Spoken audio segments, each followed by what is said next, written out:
The sun was a hammer, and the Arizona Territory was its anvil. It beat down on the cracked, thirsty earth with a fury that bleached the life from everything it touched, even the sky. A vast and unforgiving sheet of pale blue offered no mercy. Out of this shimmering heat, a figure stumbled, more ghost than woman. Her name was Mara June, and she had forgotten what it felt like to not be in pain. She was 25, though the hardship etched on her face could have added another 20 years. Her dress, once a respectable calico print, was now a map of her ordeal shredded at the hem from cactus and scrub brush, stained dark with sweat and something older, something coppery. A long, clean tear ran from her shoulder to her waist, the work of a branch or perhaps something sharper. The fabric clung to her in damp, pathetic patches, offering neither modesty nor comfort. Her hands were a testament to her flight. The knuckles were raw and scraped, the skin beneath her fingernails packed with dirt and dried blood. She had used them to claw her way up ravines, to push through thorny mesquite, to break her falls on the unforgiving gravel. Now, they were just another source of dull, throbbing agony. But her feet were the worst. She'd lost her shoes days ago, or was it a week time had blurred into a relentless cycle of sunup and sundown, of running and hiding. Now, the soles of her feet were a brutal landscape of cuts, blisters, and deep, purple bruises. With every step, sharp stones and hot sand sent fresh waves of torment shooting up her legs. She walked with a stiff, lurching gait, her body a tightly wound spring of misery. Yet she did not stop. She couldn't. The one thing she did not do was look back. The instinct was a scream in the back of her skull. It was a physical itch between her shoulder blades, a constant, chilling whisper that told her he was right there, just over the rise, his horse patient, his eyes narrowed. To look back would be to give in to the fear. It would be an admission of defeat, a confirmation that the hunter was closing in on his prey. And if she saw him, a silhouette against the blinding sun, she knew her legs would give out. Her heart would shatter. So she fixed her gaze on the horizon, on the wavering line where the baked earth met the searing sky, and forced one foot in front of the other. He was out there. She knew it with a certainty that was colder than any winter night. She could almost smell the cheap cigar smoke he favored, hear the low, cruel chuckle that always preceded a moment of pain.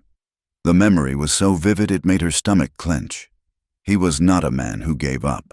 He saw her not as a person, but as a property, an investment that had run off. He would track her to the ends of the earth, not for passion, but for the simple, cold principle of ownership. Her throat was a desert in its own right. Her tongue was a swollen, useless thing in her mouth, and she had long since stopped trying to swallow. The last of her water, from a scummy, half-dried creek bed 2 days prior, was a distant memory. Now, thirst was a living creature inside her, clawing at her insides. Her vision swam in and out of focus. The distant mesas seemed to ripple and dance, and she saw shimmering pools of water on the ground ahead that vanished as she approached. Cruel tricks of the light. She stumbled, her bare foot catching on a half-buried rock. She fell hard, her hands and knees scraping against the razor-sharp gravel. A cry of pain and frustration, dry and hoarse, escaped her cracked lips. For a moment, she lay there, the sun beating on her back like a physical blow. It would be so easy to just stay, to close her eyes and let the heat and the emptiness take her, to let him find her. If he must, it would be an end. But then a different image surfaced in her mind. A small, wooden house, the smell of baking bread, a woman's gentle hands braiding her hair. It was a memory from a lifetime ago, a life so different from this one that it felt like a dream. It was the memory of what she had been before him, before the promises turned to threats, and the threats turned to fists. That memory was a tiny, stubborn ember in the ashes of her hope, and it was enough. With a groan that seemed to tear from her very soul, she pushed herself up. Her knees were bleeding now, fresh red against the old dirt, She ignored it. Pain was just a companion now, a constant, unwelcome passenger on her journey. She took a breath that felt like inhaling fire and looked forward again. And that's when she saw it. At first, she thought it was another mirage, another cruel lie from the sun. But this one didn't shimmer. It didn't vanish when she blinked. It was solid, a low, dark shape on the horizon. As she limped closer, her heart beginning a frantic, hopeful drum against her ribs, the shape resolved itself. It was a fence line, weathered, silver-gray posts and rails, stark against the brown landscape. And beyond the fence, a small house, built of rough-hewn timber and sod, and from a stone chimney, a thin, impossibly beautiful wisp of gray smoke curled lazily into the blue sky. Smoke meant fire. Fire meant people.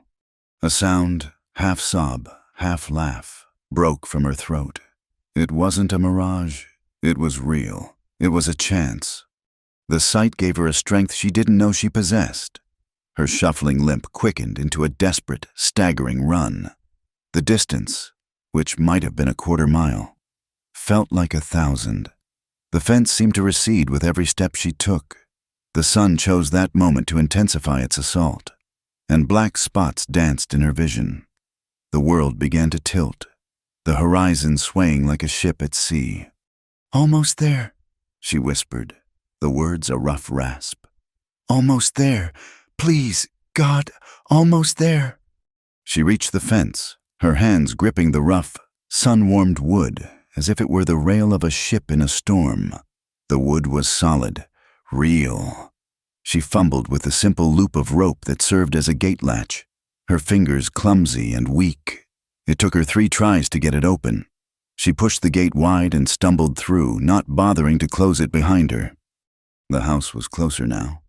It was a simple, sturdy-looking place, a homesteader's ranch, small, but well-kept. There was a water trough near a small barn, and the sight of it made her sob again. A few chickens pecked listlessly in the dirt near the porch. It was a picture of quiet, simple life, a life she had only dreamed of. The final 100 feet were the longest journey of her life. Each step was a battle of will over a body that was screaming for release. The ground seemed to rise up to meet her. The porch, just 3 simple wooden steps, looked like a mountain. She didn't remember climbing them. She only remembered the feel of solid wood beneath her knees, a different texture from the sharp gravel of the desert. She reached out a trembling hand, aiming for the front door, for the handle, for anything that would let her knock and beg for help. Her fingers brushed against the rough planking of the door. She tried to call out, to say, "Help me," or "Please," but all that came out was a dry, breathy sigh. Her vision tunneled, the sounds of the desert, the buzz of insects, the whisper of the hot wind faded into a dull roar. The last thing she saw before the world went black was the grain of the wood in the porch floorboards, a complex and beautiful pattern. And then, after running for so long, Mara June finally fell. She collapsed onto the porch of the stranger's house, a broken, bleeding heap, surrendering not to her pursuer, but to the fragile hope of sanctuary. The smoke from the chimney continued its lazy ascent into the merciless sky, a silent witness to her arrival. The sound was faint, a soft thud against the wood of the porch, barely audible over the crackle of the fire in the cook stove and the quiet scratching of a pencil on a slate. But Jack Colton heard it. In a land where silence was the norm and any unexpected noise could signal danger, his ears were finely tuned to the slightest disturbance. He was 42, with a face carved by sun and sorrow, and eyes the color of a faded blue sky that missed nothing. He put a hand on his son's shoulder, a silent command. Eli, who was 6 years old and had his mother's dark hair and his father's serious eyes, looked up from his letters, his small brow furrowed. He had learned the language of his father's silences long ago. The hand on his shoulder meant be still, be quiet, danger may be near. Jack's gaze went to the rifle resting on 2 wooden pegs above the door, but his hand went to the Colt revolver holstered at his hip. The rifle was for distance. The Colt was for the trouble that came to his door. He moved with a fluid economy of motion, the tread of his worn leather boots making no sound on the plank floor. He peered through the small, grimy window beside the door, his body shielded by the wall. What he saw made him pause. It wasn't the threat he'd expected, not a band of riders, not a lone man with a rifle. It was a heap of torn calico and tangled hair lying on his porch steps. A woman. But in the Arizona territory, a woman alone could be bait just as easily as she could be a victim. Trouble came in all shapes. "Stay here, Eli," he said, his voice a low rumble, like stones shifting in a dry creek bed. "Don't you move from that table." The boy nodded, his eyes wide. He didn't make a sound. Jack eased the door open a crack, the old wood groaning in protest. He scanned the vast, sun-blasted landscape beyond his fence. The empty plains stared back at him. He noted the open gate, a detail that prickled his unease. No one who belonged here left a gate open. He stepped out onto the porch, the heat hitting him like a physical blow. His hand never strayed from the butt of his Colt. The woman was a wreck. He could see that now. Her hair was matted with dirt and burrs. Her dress was in tatters, and her bare feet were a bloody mess. She was lying face down, one arm stretched out as if reaching for the door she'd never reached. He circled her slowly, cautiously, his boots kicking up little puffs of dust. He was close enough to smell the scent of sweat, blood, and the raw, desperate odor of fear. He nudged her shoulder with the toe of his boot. It was not a gentle touch. "Ma'am," his voice was rough, unused. A low moan was the only answer. She stirred, trying to push herself up. It was a painful, agonizingly slow process. She managed to get onto her hands and knees, her head hanging low.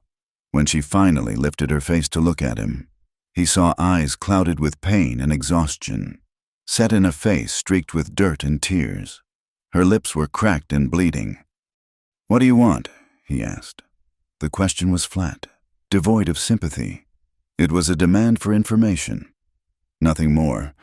She struggled to speak, her throat working uselessly for a moment. When the words came, they were a dry, broken whisper. "Water," she croaked.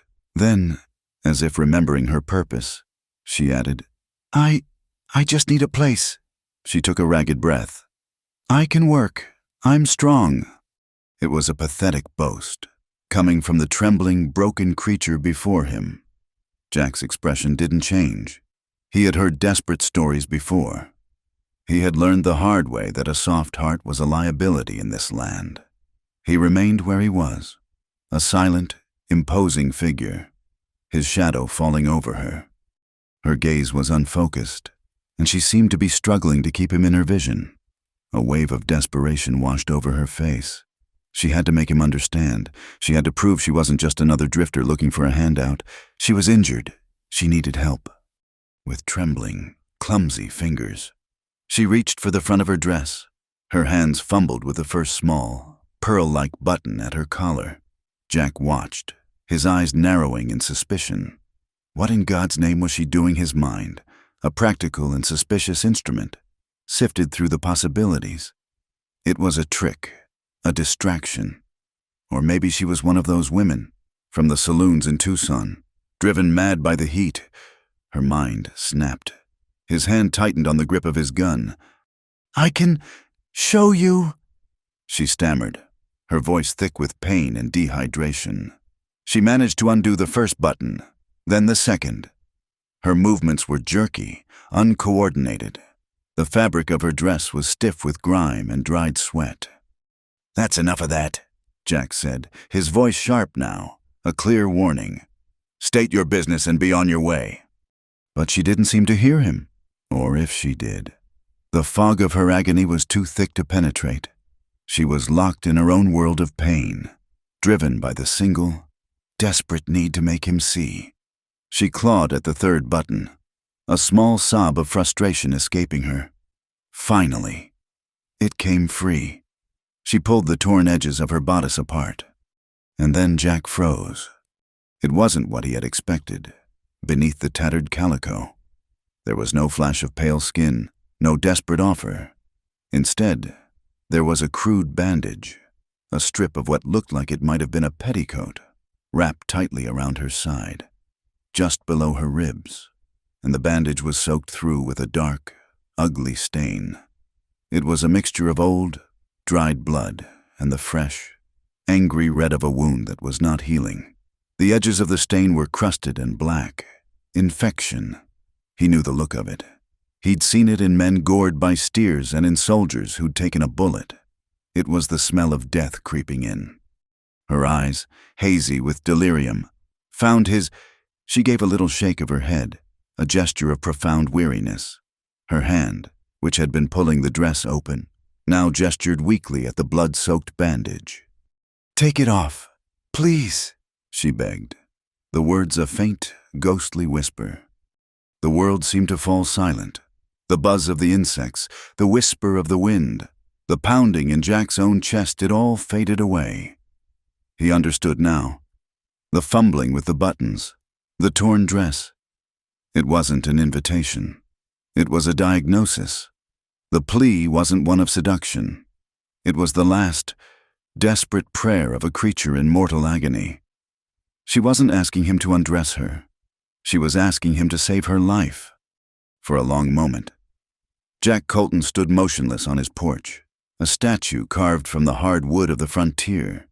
He looked from her desperate, pain-filled eyes to the ugly wound, then out to the empty, unforgiving land from which she had come. He had built this life of solitude for a reason. He had a son to protect. Strangers were trouble, and this woman was more trouble than most. She had something chasing her. A wound like that wasn't from a fall. It was from a knife or a bullet. Bringing her into his home was inviting that trouble to follow. But leaving her on his porch was no different from putting his Colt to her head and pulling the trigger. He could see the fever shining in her eyes. He knew that by nightfall, she would be dead. The cold, hard shell he had built around his heart for the past 3 years, since Martha had died, cracked. It wasn't a flood of compassion. It was something simpler, more elemental. It was the stubborn, inconvenient flicker of human decency that refused to be extinguished, even in the harshest of wildernesses. His hand, which had been tense and ready on the butt of his gun, fell to his side. He let out a slow breath he hadn't realized he was holding. The decision was made. He didn't say a word. Words were for comfort, for promises, and he wasn't ready to offer either. Actions were what mattered. He stepped forward, holstering his revolver with a decisive click. He bent down and, with a grunt of effort, slid one arm under her knees and the other behind her back. He lifted her. She was shockingly light, a bundle of bones and rags that weighed almost nothing. A faint, pained sigh escaped her as he moved her, and her head lolled against his shoulder. She had finally surrendered to unconsciousness.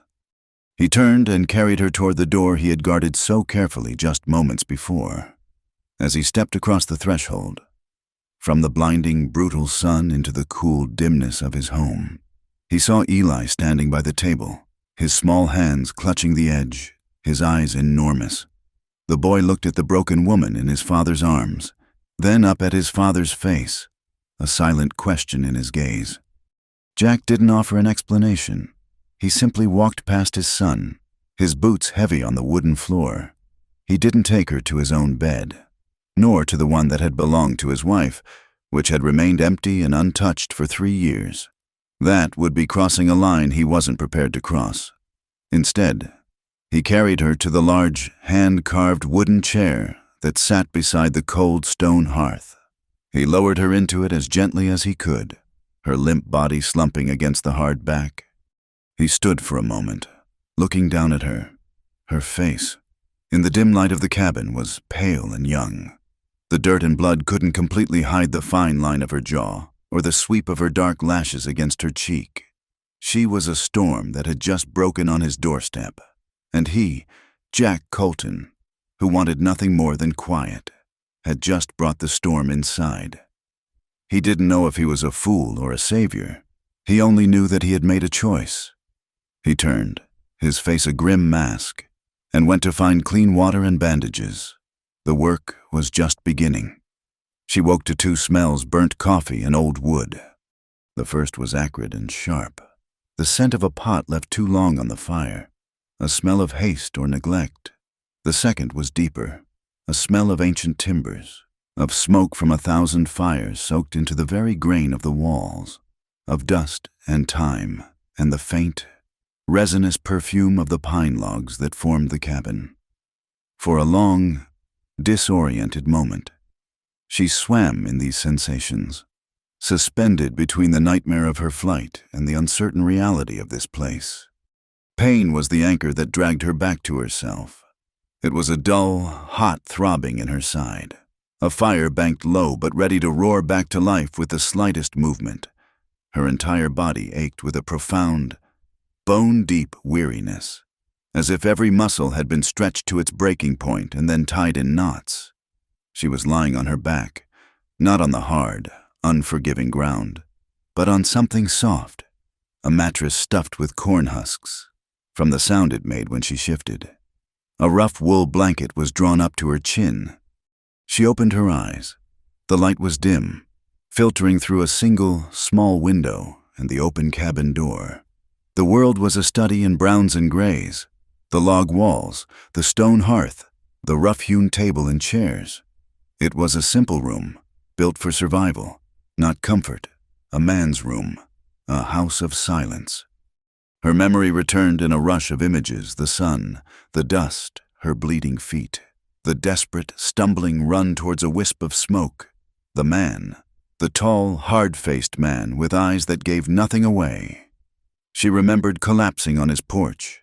The rest was a blur of pain and darkness. Slowly, carefully, she tried to sit up. A sharp, searing pain shot through her side, and she fell back with a gasp, her breath catching in her throat. She lay still, waiting for the wave of agony to recede. It was then she noticed the bandage. It wasn't the filthy, blood-caked strip of her petticoat anymore.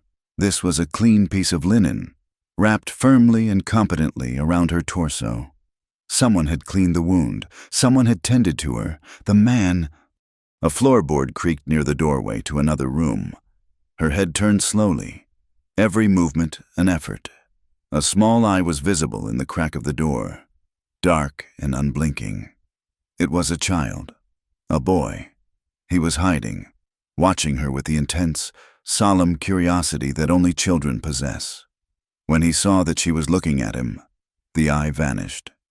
The door creaked again as it was pulled almost, but not entirely, shut. She was not alone. The knowledge was both a comfort and a fresh spike of fear. A man and a child. A family. She had brought her darkness to their doorstep, and now she was inside their home. The thought made her feel like a trespasser, a disease that had found its way into a healthy body. She heard the heavy tread of boots on the porch, and a moment later, the man appeared in the open doorway. He was a silhouette against the blinding white light of the Arizona sun, a tall, broad-shouldered shape that blocked out the world. He carried a bucket of water in one hand, a rifle in the other. He moved with a purpose that was unsettling, setting the bucket down with a soft thud and leaning the rifle against the wall just inside the door, where it was always within reach. He did all of this before he acknowledged her. He walked over to the hearth and used a dipper to pour some water into a tin cup. He didn't look at her, but he spoke. His voice was the same low rumble she remembered, a sound that seemed to come from the earth itself. "You're awake." It wasn't a question. It was a statement of fact. He brought the cup to her. She struggled to push herself up onto her elbows, the pain in her side making her vision swim. He didn't offer to help. He simply stood there, waiting, until she was propped up, trembling with the effort.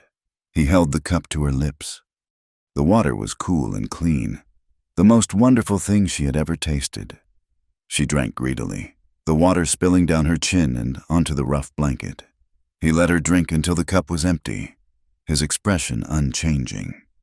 He took the cup away and stood over her bed, looking down at her. His face was unreadable. It was a map of a hard life, with the lines etched around his eyes from squinting into the sun, and a grim set to his mouth that suggested he had forgotten how to smile. The silence in the room was heavy, broken only by the sound of her own ragged breathing. He was waiting. He had given her water. He had bandaged her wound.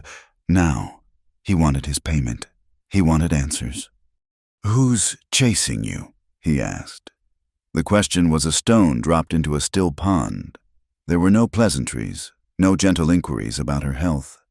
Just the cold, hard point. Mara flinched. The question was a physical blow, bringing the terror of her flight rushing back. The face of the man she was running from flashed in her mind, the cold eyes, the cruel smile. She felt the old, familiar knot of fear tighten in her stomach. She turned her head away, looking at the log wall, at the intricate patterns in the wood. She couldn't speak. To say it all, to explain the whole sordid story, was to relive it. It would make it real again, here in this quiet, safe room. "A woman don't get a wound like that from falling off a horse," he continued, his voice relentless. "And she don't run herself into the ground till her feet are gone unless she's running from something worse than the sun. I took you in. I've got a boy to think of.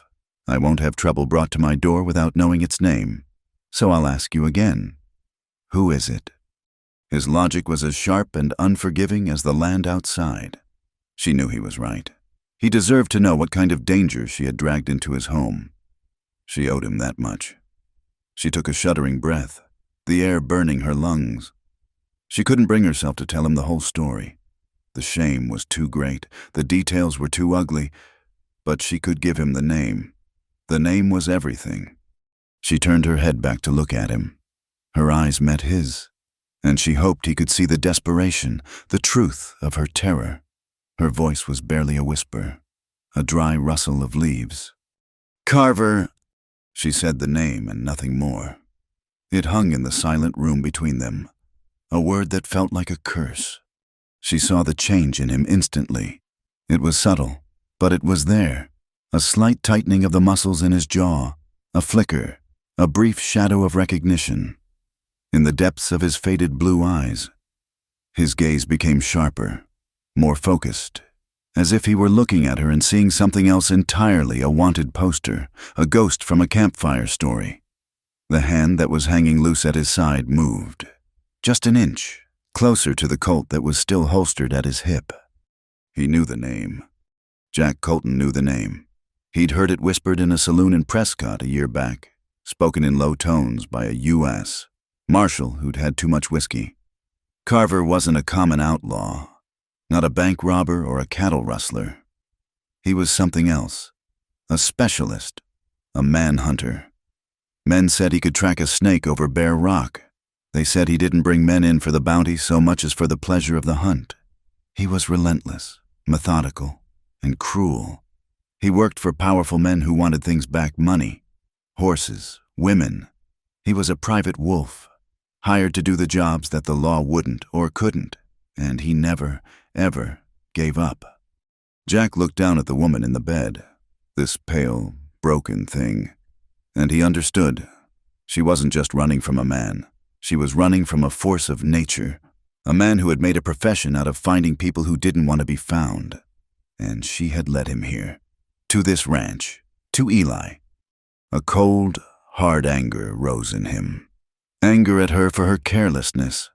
Anger at himself for his moment of weakness on the porch. He had let his guard down. He had let the sight of a woman in pain override a lifetime of caution. And now, the wolf was on the scent, and the trail ended at his door. He turned away from her and walked to the open doorway, staring out at the vast, empty landscape. It didn't look empty anymore. Now, every shadow, every distant mesa, seemed to hold a threat. He was a man who had sought out solitude, who had built his life around a quiet, predictable routine of work and raising his son. He had buried his wife 3 years ago, and with her, he had buried any desire for a life complicated by other people. He wanted nothing more than to be left alone. He stood there for a long time, his back to her, the silence stretching into an eternity. Mara watched him, her heart pounding. She had given him the name. She had seen his reaction. Now, she waited for the verdict. She expected him to tell her to get out, to throw her back into the desert, back to the hunter. It was what she deserved, for bringing this trouble upon him. When he finally turned around, his face was like stone. The brief flicker of humanity she had seen on the porch was gone, replaced by a cold, practical hardness. He walked back to the bed and looked down at her, his eyes unreadable. "You stay till you're healed," he said, his voice flat and final. "You can have the boy's cut. He sleeps with me. The wound needs to be kept clean. There's work to be done. If you can sit up, you can mend clothes or peel potatoes." He paused, letting the words sink in. He was offering her shelter, but not rest. It was a bargain, not a gift. After that, he looked at her, his gaze unwavering, making sure she understood the weight of his next words. "I promise nothing." And with that, he turned and left the room. She heard him walk over to the table where his son was still hiding. "Eli," he said, his voice softer now, but still firm. "Come on, time to check the snares." She heard the boy's hesitant footsteps, then the sound of the main door closing with a soft click. She was alone again in the house of silence, but this time, the silence was different. It was filled with the weight of his words. "You stay till you're healed." A reprieve. A temporary sanctuary. It was more than she had dared to hope for, but his final words echoed in her mind. "I promise nothing." The wolf was still out there, and she knew, with a certainty that chilled her to the bone, that the walls of this small, quiet house would not be enough to keep him out forever. The days that followed settled into a rhythm of silence and heat. For Mara, the world shrank to the 4 log walls of the cabin and the small, dusty patch of sunlight that moved across the floor. Her body, slowly, stubbornly, began to heal. Jack, a man who seemed to have an almost religious devotion to work, would clean and dress her wound each morning with a detached, impersonal efficiency. He would leave a plate of food, usually beans and jerky, or a piece of tough cornbread on a stool by her cot and then disappear until sundown. His presence marked only by the distant, rhythmic sound of an axe splitting wood or the faint jingle of harnesses. But the boy, Eli, was a constant. He was a small, silent shadow in the dim cabin, a pair of dark, watchful eyes that followed her every move. He did not trust her. It was not the simple shyness of a child unaccustomed to strangers. It was something older, a deep and wary caution that was chilling in one so young. He had been born into a world of violence and uncertainty, and he had learned its primary lesson well: the unfamiliar is dangerous. He built a wall of silence between them, a barrier more formidable than the log walls of the house. If she spoke to him, a soft, "Good morning, Eli?" his eyes would flick to her for a brief, assessing moment before he would turn away, suddenly absorbed in tracing the patterns of the wood grain on the floor with his finger. If she tried to offer him a piece of her food, he would shake his head, his lips pressed into a thin, determined line. He moved with a quiet, deliberate grace, always keeping a piece of furniture between himself and her, as if she were a wild animal that might bolt or strike without warning. His world was small and secure, consisting only of himself and his father, and she was an intruder, an unknown quantity that threatened its delicate balance. Mara understood his fear. She saw in his watchful eyes a reflection of her own terror.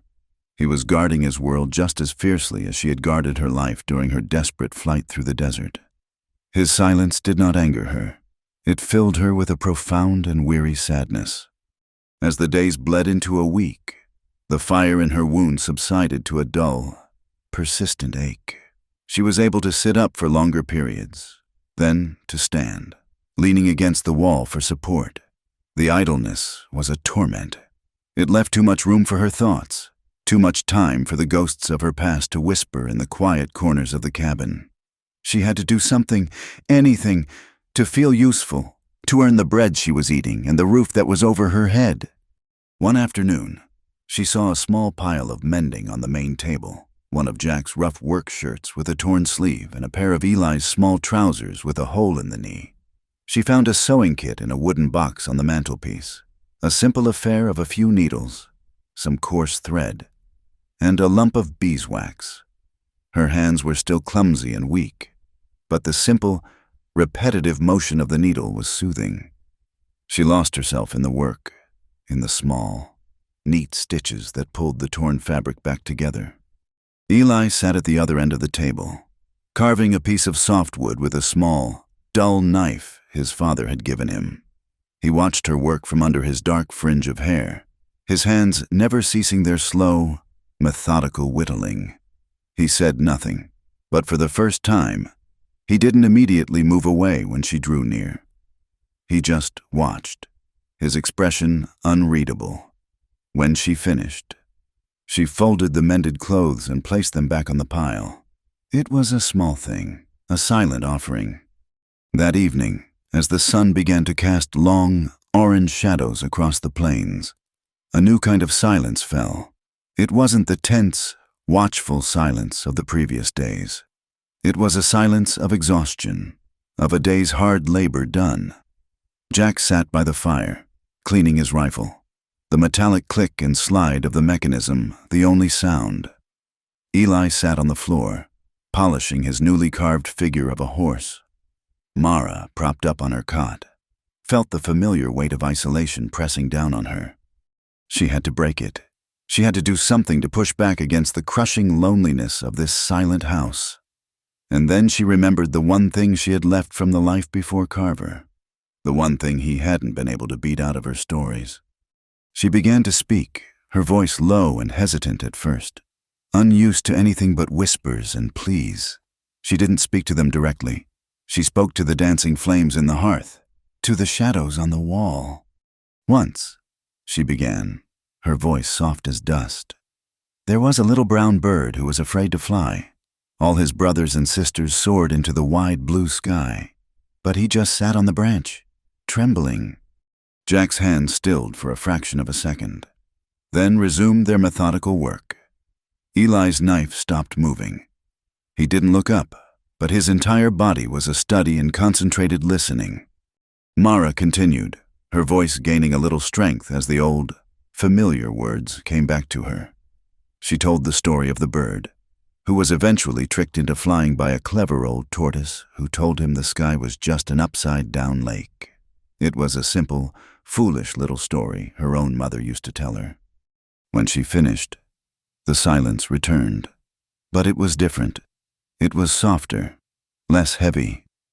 Jack cleared his throat and went back to his rifle. Eli, after a moment, picked up his knife and began to carve again, but his movements were slower, more thoughtful. The next night, she told another story, this one about a coyote who tried to steal the moon because he was in love with its light, and the night after that, she told of a river that forgot which way to flow and had to ask the mountains for directions. They were children's stories, simple and clean, full of a gentle magic that had no place in the hard, brutal reality of their lives. But in the dim, smoky cabin, for a few minutes each evening, that magic was real. She never asked them to listen. She never looked at them as she spoke. She simply offered the stories to the quiet room, a gift with no expectation of thanks. And slowly, a change began. Eli started to sit a little closer to the fire when she spoke. He would still keep his back mostly to her, but he was listening. She could see it in the stillness of his shoulders, in the way he would tilt his head just slightly to catch her words. One evening, she decided to tell a different kind of story, not a fable, but something real. When I was a little girl, she began, her voice taking on a softer, more wistful tone. I lived in a green place, not like this. There were tall trees that touched the sky, and the ground was covered in soft, green moss. And in the summer, at dusk, the fireflies would come out. They were like little stars that had fallen to earth. You could catch them in a jar, and they would light up your room all night. She spoke of the sound of crickets and the smell of rain on damp earth. She spoke of her mother's garden, of the bright red tomatoes and the sweet, fat strawberries. She edited the story, of course. She left out the parts that hurt. She told only of the good things, the warm, safe things. It was a memory she polished like a precious stone, holding it up to the light for this silent, lonely boy to see. When she finished, she risked a glance at him. He had stopped his carving. He had turned, just slightly, and was looking at her, his face half hidden in shadow. His eyes were wide, and in their dark depths, she saw not suspicion, but a flicker of something else, wonder. He held her gaze for a long moment, the longest he had ever looked at her. The silence in the cabin was absolute. Even Jack, who usually made a point of ignoring her stories, was still. Then the boy spoke.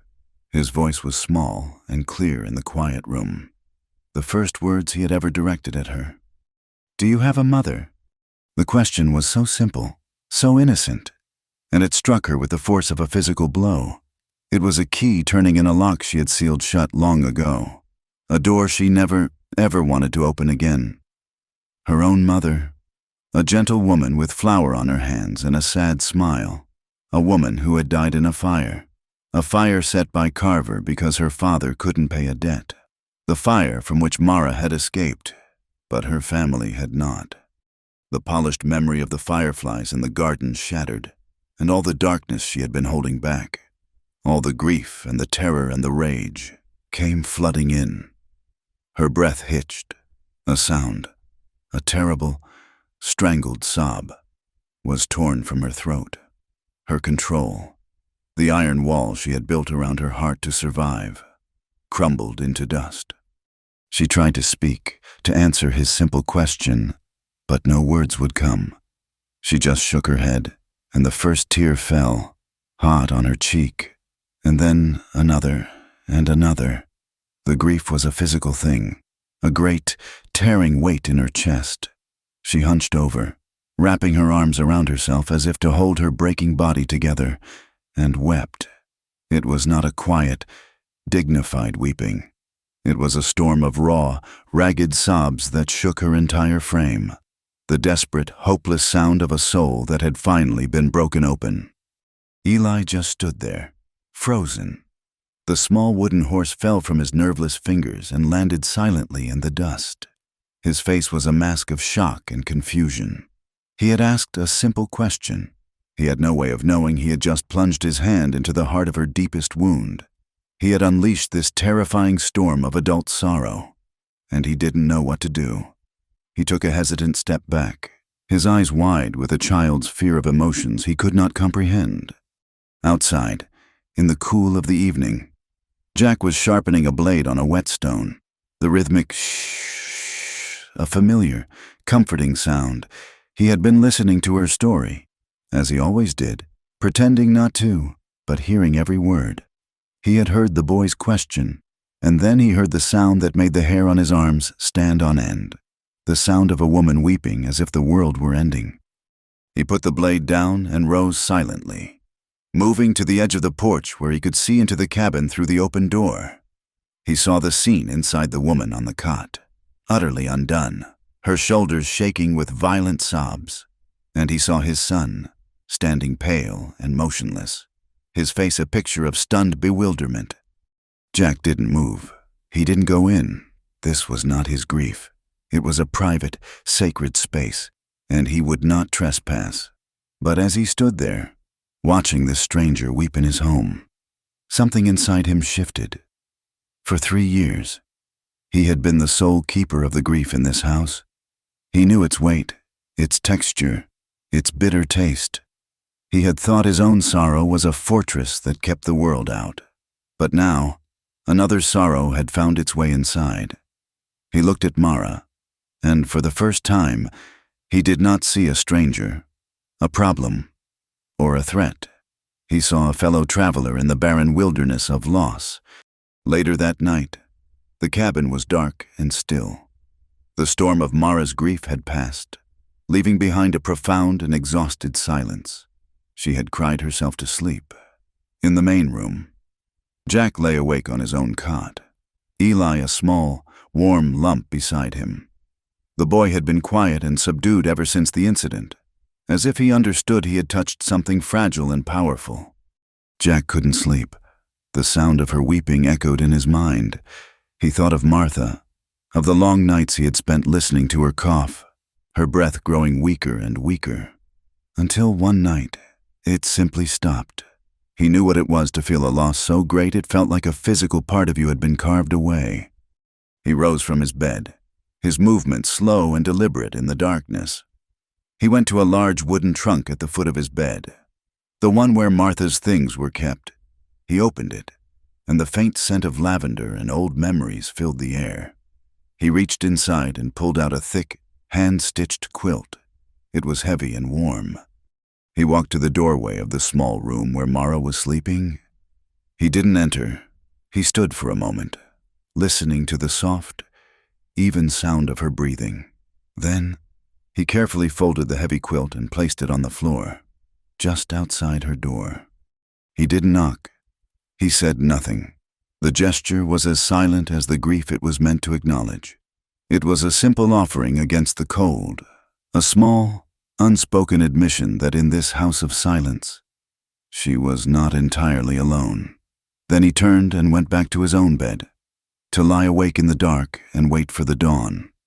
The change in the house was as slow and subtle as the shifting of the sun across the plains. The oppressive silence of the first week had not vanished, but it had thinned, like morning mist burning off under a rising sun. Mara's stories, offered tentatively into the evening shadows, had become a small, nightly ritual. The terrible night of her breakdown, paradoxically, had broken something else as well, the impenetrable wall between them. Jack's gesture of the quilt, a silent acknowledgement of her pain, was a language she understood better than words. They worked. That was the foundation of their new understanding.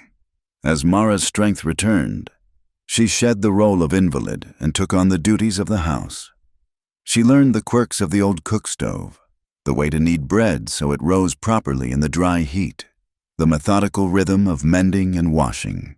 In the afternoons, when the worst of the sun's fury had passed, she would join Jack and Eli in the small, struggling vegetable garden he had carved out of the unforgiving earth.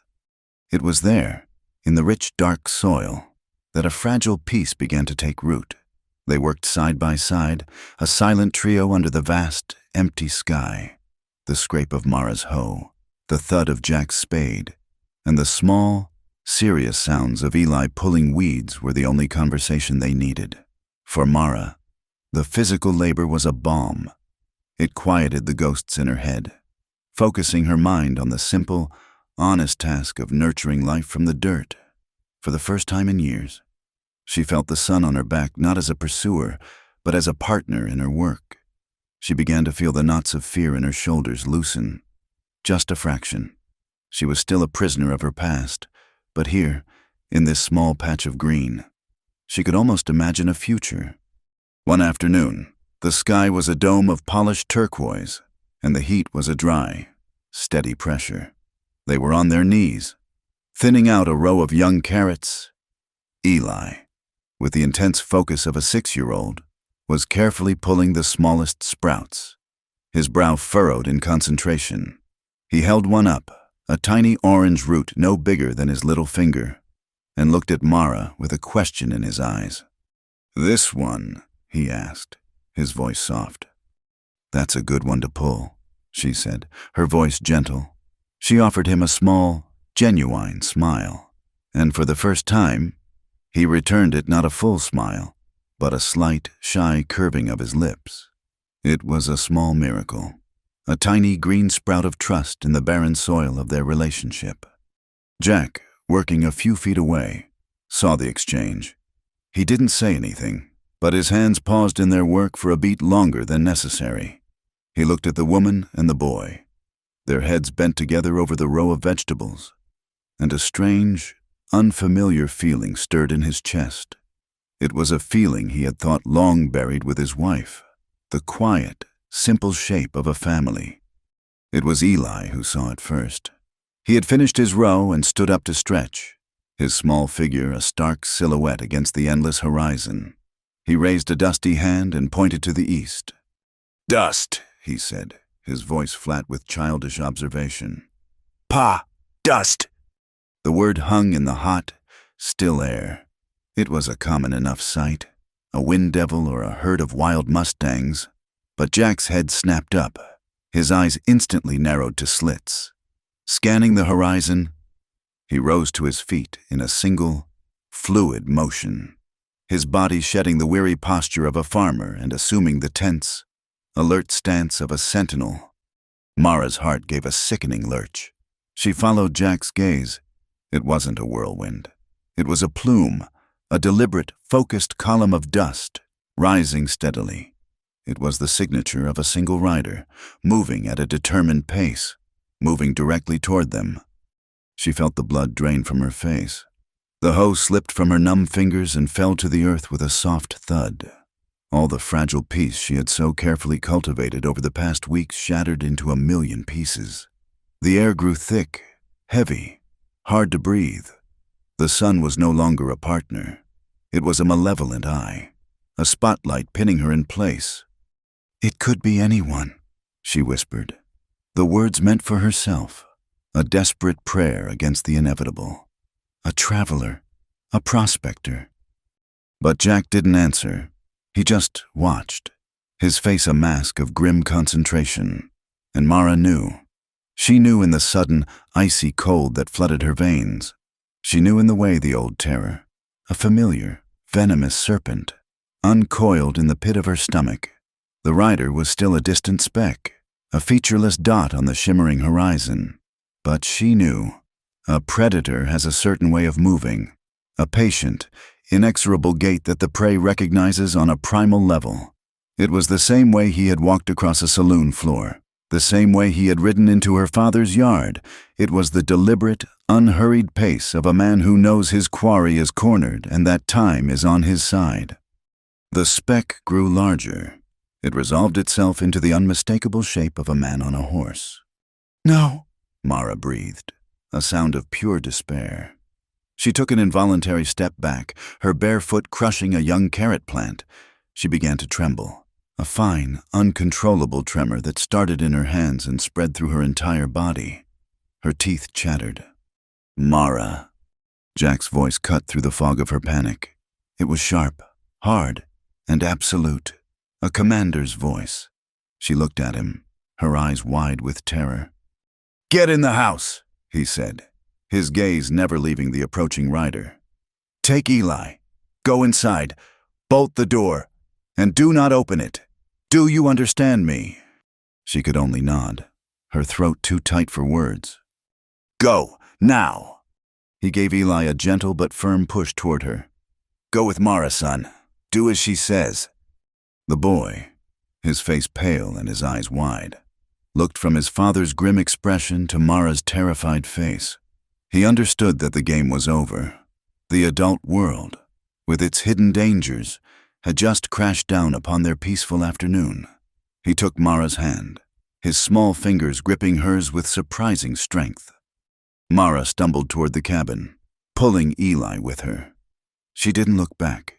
She couldn't bear to watch the monster from her past ride into her present. Her mind was a whirlwind of panic. Run! She had to run. But where the vast, open plain that had been her prison was now the only thing she craved. But there was nowhere to go. The ranch was an island in a sea of dust, and the shark was circling. She slammed the heavy wooden door behind her, the sound echoing the frantic pounding of her own heart. Her hands shook so violently she could barely slide the thick iron bolt into its housing. The solid thunk of the bolt locking them in felt less like a protection and more like the sound of a cage door closing. She ran to the small, grimy window, pulling Eli behind her. Peeking around the edge of the curtain, she watched. The rider was close now. He moved with a lazy, confident grace, his body swaying in perfect time with the rhythm of his horse. A big, powerful-looking bay. He wore a long, light-colored duster, coated in a fine layer of trail dust, and a wide-brimmed hat that shadowed his face. even from this distance. She could see the glint of the sun on the silver conchos of his saddle and the polished stock of the rifle in his scabbard. He was not a drifter. He was a professional. This was a man who lived and breathed the hunt. He did not ride up to the house. He stopped at the gate, the one she had stumbled through in such desperation weeks ago. He sat his horse, perfectly still, surveying the small ranch, the house, the barn, the water trough as if he were taking inventory, as if he were assessing property. Then, Jack walked out onto the porch. He had taken off his work gloves and wiped his hands on his trousers. He stood for a moment on the top step, his legs slightly apart, his hands empty at his sides. He was not wearing his gun belt. Mara felt a fresh wave of panic. Why wasn't he armed? Jack walked down the steps and across the dusty yard toward the gate. He didn't hurry. His steps were measured, deliberate.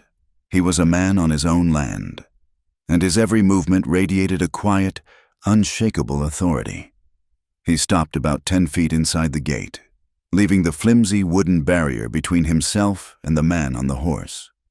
The rider dismounted, his movements fluid and economical. He looped the reins over the fence post and turned to face Jack. He pushed his hat back on his head, revealing his face, and Mara's breath caught in her throat. It was Carver. His face was just as she remembered it from her nightmares, the cold, intelligent eyes, the thin, cruel line of his mouth, the faint scar that cut through his left eyebrow. He looked at Jack, and a slow, unpleasant smile spread across his lips. It was not a smile of greeting. It was a smile of possession, of triumph. "That was a long ride," Carver said, his voice carrying easily in the still air.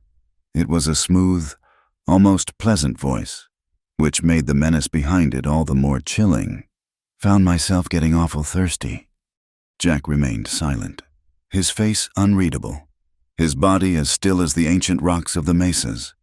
He did not invite the man in. He did not offer him water. He simply waited. Carver's smile faltered for a fraction of a second. He was used to inspiring fear, to people falling all over themselves to appease him. This silent, unmoving farmer was an unexpected obstacle. He let out a small sigh, as if dealing with a particularly slow-witted child. "I'm not here for pleasantries, rancher," he said, his tone hardening. "I'm tracking something that belongs to me, a piece of property that got loose. I tracked it right here, to your door." He paused, letting his gaze drift pointedly toward the cabin, toward the window where he knew she must be hiding. "I'm here for the girl." Inside, Mara pressed a hand to her mouth to stifle a cry. She felt Eli press closer against her leg, his small body trembling.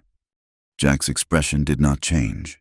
His voice, when he finally spoke, was low and steady, as flat and hard as the packed earth beneath his feet. "There's no property here, just a woman who needed shelter." Carver let out a short, ugly laugh. "Shelter, is that what she told you? She's a runner, a thief? She broke a contract. I have a bill of sale. She is mine. I've been paid to bring her back." He took a step toward the gate, his hand resting casually on the butt of the pistol holstered at his hip. The movement was a clear, unambiguous threat. "So you can either open this gate and hand her over," Carver continued, his voice dropping to a low, dangerous growl, "and I'll be on my way. Or we can do this the hard way. It makes no difference to me, but I will be leaving with what I came for." The air crackled with tension. The sun beat down on the two men, a silent judge in a trial that was about to be decided by blood and will. For a long moment, the only sound was the buzz of a fly and the soft stamp of Carver's horse. Then Jack spoke. He took a single step forward, closing half the distance between them. His eyes, the color of a faded sky, were now as hard and cold as blue steel. He looked directly at Carver, his gaze unwavering, and every word he spoke was a piece of granite, sharp and unbreakable. "She belongs to no one." He paused, letting the words hang in the air. A direct challenge, an act of defiance that was as loud as a gunshot. And she sure as hell doesn't belong to your kind." Carver's smile vanished, replaced by a look of cold, murderous disbelief. He had been challenged by landowners, shot at by outlaws, and cursed by marshals, but he had never been dismissed. This dirt-poor rancher, standing before him without even the decency to be armed, had just drawn a line. In Carver's world, such lines were drawn in blood. "Your kind," Carver repeated. The words a low, venomous hiss. "You have no idea the kind of man I am, but you're about to learn." His right hand, which had been resting casually on his hip, dropped. The movement was a blur of practiced speed, a snake striking from the dust. His fingers curled around the polished walnut grip of his revolver. The well-oiled click of the hammer being thumbed back was a sound that promised a final, brutal end to the conversation. Inside the cabin, Mara saw the movement and a scream lodged in her throat. Jack was unarmed.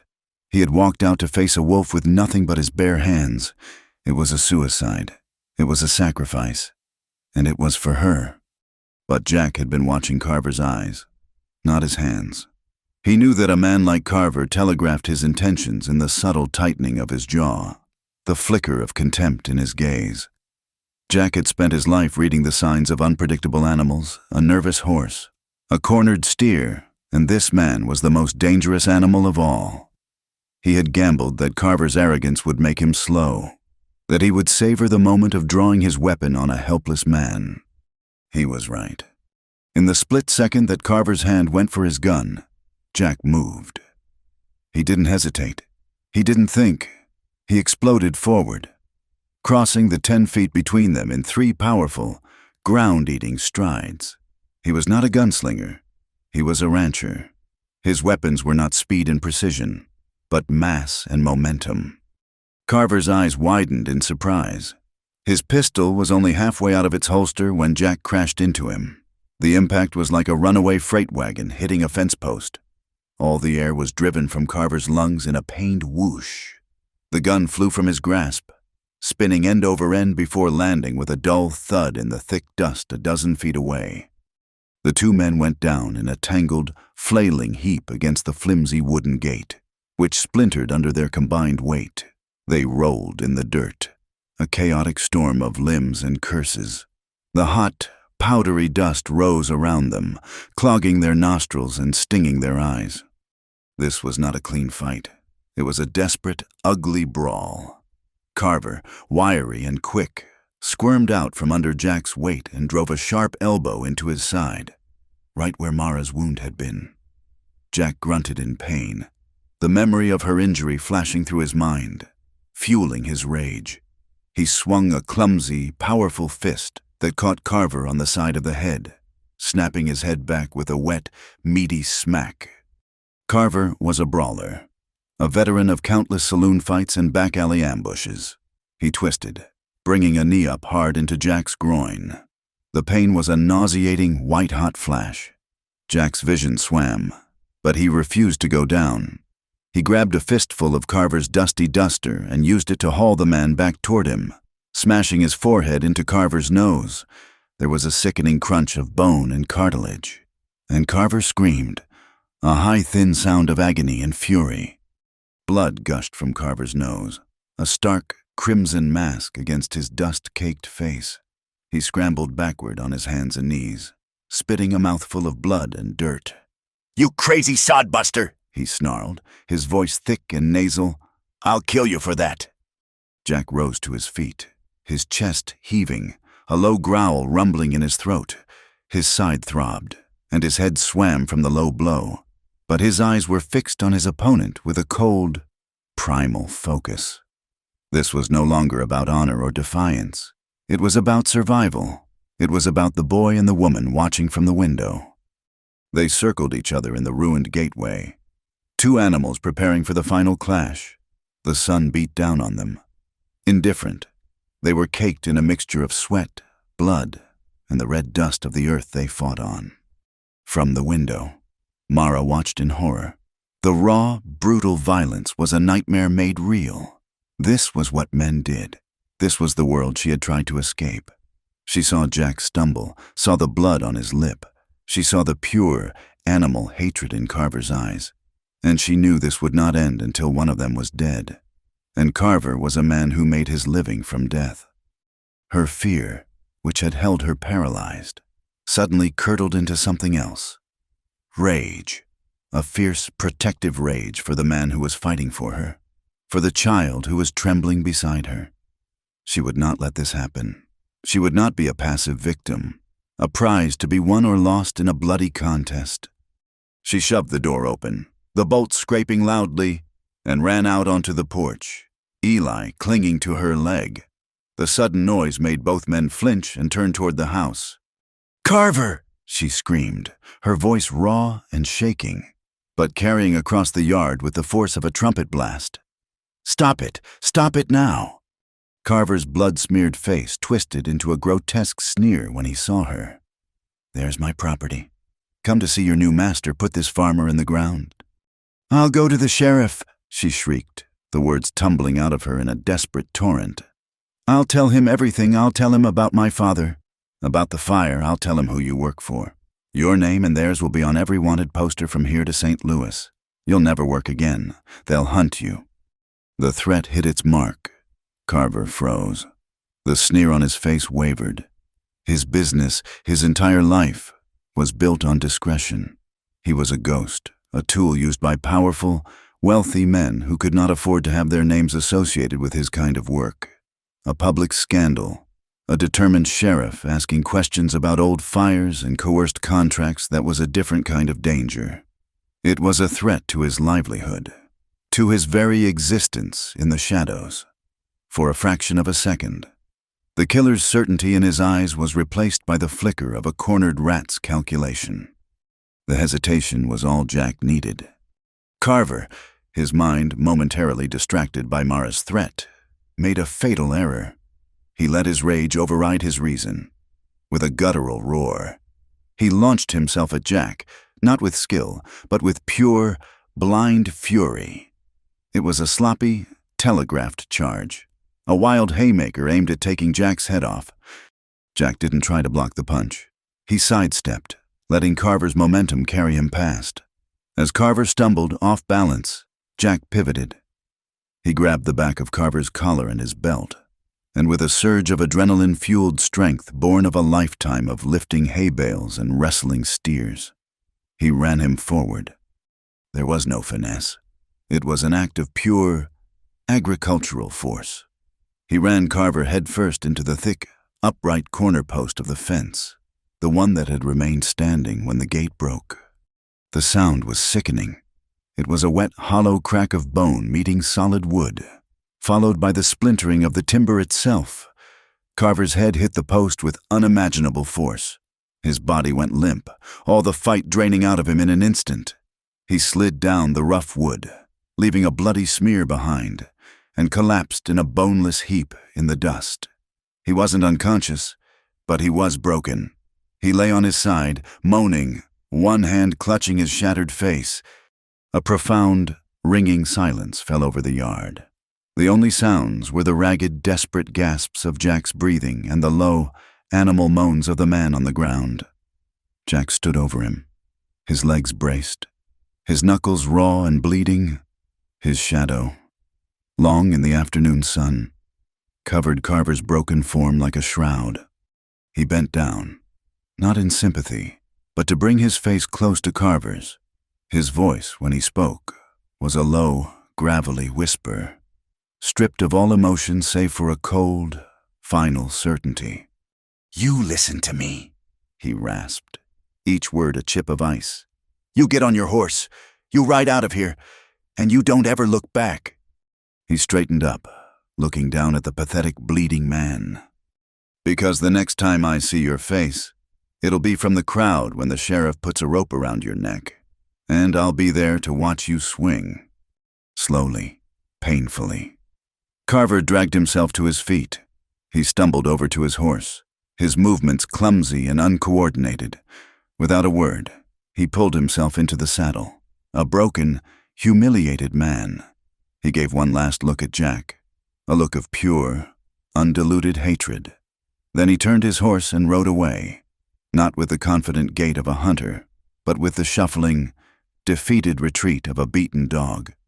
Jack stood and watched until the dust plume was just a faint smudge on the eastern horizon. He didn't move. He just stood there in the wreckage of his gate, in the blood-stained dust, the victor in a battle he had never wanted to fight. The silence that descended was heavier, more profound than any that had come before. It was the silence of survival. The departure of Carver did not bring peace. It left behind a vacuum, a ringing silence where the violence had been. The air in the small cabin was thick with unspoken things. Jack's bruised knuckles, the splintered gate. The dark, disturbed patch of earth where the two men had fought, these were the new landmarks of their existence. The immediate threat was gone, but its ghost remained, a constant reminder of how close their fragile world had come to shattering. For 2 days, a heavy, cautious quiet reigned. Jack worked from sunup to sundown, his movements stiff, his face a grim, unreadable mask. He spent an entire afternoon repairing the gate, his hammer blows echoing across the plains with a slow, methodical rhythm, as if he were not just mending wood, but trying to rebuild the broken perimeter of their solitude. Mara stayed inside, her hands busy with chores, her mind replaying the brutal fight over and over. She would catch herself staring at the bruises that were beginning to bloom along Jack's jawline and feel a complex, painful knot of guilt and gratitude tighten in her chest. But it was Eli who had changed the most. The boy who had been a silent, watchful shadow was now utterly still. The violence he had witnessed had shocked him into a state of deep, childish introspection. He no longer played with his wooden horse. He sat for hours at the table, staring at the grain of the wood, or stood by the window, looking out at the vast, empty land as if expecting the dust cloud to reappear on the horizon. He was processing a truth too large for his small shoulders, that the world was full of monsters, and that his father, his invincible father, could bleed. The spell was broken on the 3rd evening. A cool breeze had finally pushed away the oppressive heat of the day. Jack was on the porch, oiling a piece of harness leather. Mara was inside, kneading dough for the next day's bread. The rhythmic push and pull a familiar comfort. Eli sat on the floor near the hearth, turning his small wooden horse over and over in his hands, his face a study in concentration. Mara was humming, a soft, tuneless sound she wasn't even aware she was making. It was a melody from her childhood, a ghost of a lullaby. Eli looked up from his horse. He watched her for a long moment, his dark eyes serious. He had been calling her the woman in his head, or simply her, but those labels no longer fit. She had been the one screaming from the porch, the one who had, in some way he didn't fully understand, helped his father win. She was something different now. "Miss Mara." The words were so quiet, they were almost lost in the crackle of the fire, but Mara heard them. She froze, her hands buried in the soft, pliant dough. She had never heard him say her name before. She turned slowly to look at him. "Yes, Eli," she said, her voice gentle, afraid that any sudden movement might scare him back into his silence. He held up the wooden horse. It was a simple, crudely carved thing, its ears worn smooth from years of being held by a small, worried hand. "He needs a name," the boy said, his gaze fixed on the toy. "Pa says everything you care for needs a name." Mara felt a warmth spread through her chest, a feeling so unfamiliar it almost made her dizzy.